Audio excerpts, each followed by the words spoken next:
بسم اللہ الرحمن الرحیم۔ ناظرین، آج ہم ایک انتہائی اہم ٹاپک کے اوپر ڈسکشن کرنے چاہ رہے ہیں کہ ہم اکثر اوقات ہم میں سے کافی سارے لوگ یہ دیکھتے ہیں کہ ان کو اچانک سر میں چکر آنا شروع ہو جاتے ہیں۔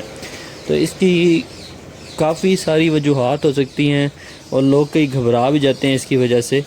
تو اس کے پیچھے بہت سارے ریزنز ہو سکتے ہیں، آج ہم انہی کو لے کے ڈسکشن کریں گے۔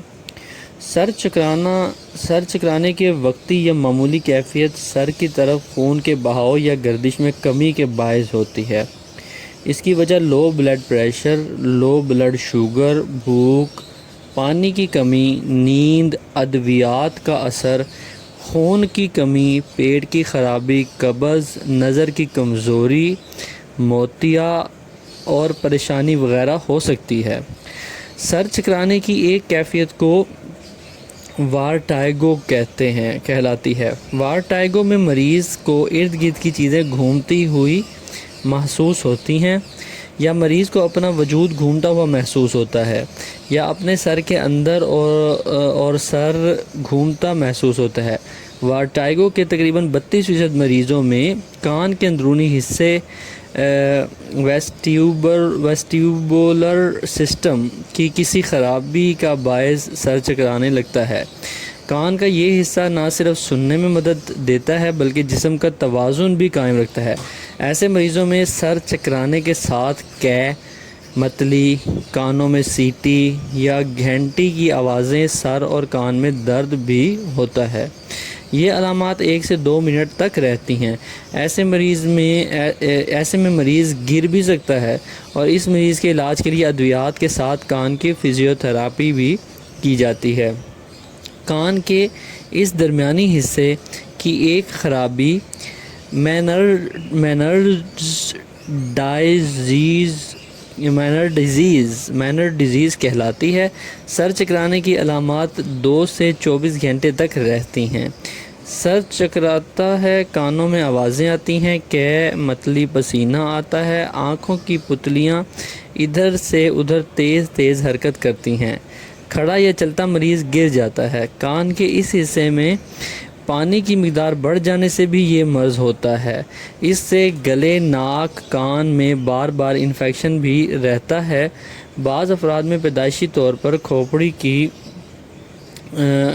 ہڈی کی ساخت ایسی ہوتی ہے جو کان کے اندرونی حصے کو متاثر کرتی ہے، جس سے ویرٹائگو جیسی علامات بنتی ہیں۔ سر چکرانے کے ساتھ اگر گردن کی پچھلی جانب اور کندھوں میں درد ہو، کھچاؤ ہو، تو وجہ گردن کے مہرے کی خرابی بھی ہو سکتی ہے۔ سر چکرانا، بار بار قے، متلی، بولنے اور دیکھنے میں دشواری، جسم کے کسی حصے کی کمزوری، کپکپاہٹ ہو تو دماغ کے کسی حصے میں خرابی کی نشاندہی بھی ہو سکتی ہے۔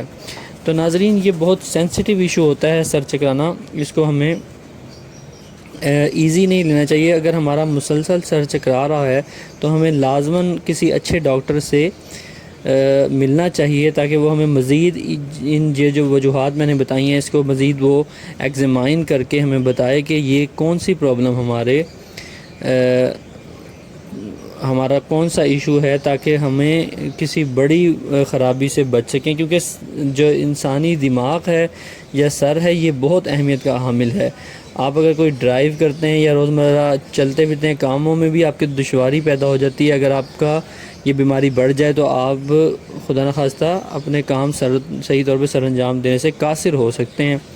تو اس لیے ہمیں اس کو لائٹ نہیں لینا چاہیے۔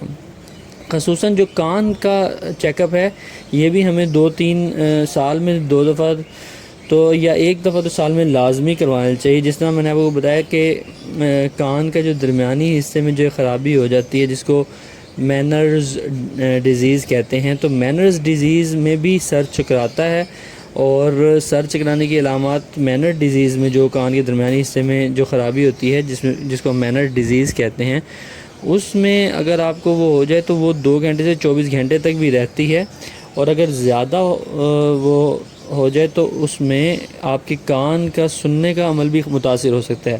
اور اگر کان کا سننے کا عمل متاثر ہو تو اس کے اوپر میں ایک ڈیٹیل سے ویڈیو بنا رہا ہوں یہ کان کے مسئلے کے حوالے سے، تو کان بہت امپورٹنٹ ہے، کیونکہ جو آپ کے ریفلیکسز ہوتے ہیں مختلف جسم کے، یعنی کہ جو آپ مختلف رد عمل ظاہر کرتے ہیں، اس میں کان کا بہت بڑا حصہ ہوتا ہے، کیونکہ آپ سنتے ہیں پہلے اور پھر کوئی نہ کوئی رد عمل ظاہر کرتے ہیں، تو یہ ہمارے دماغ کے ساتھ بالکل اٹیچڈ ہوتا ہے۔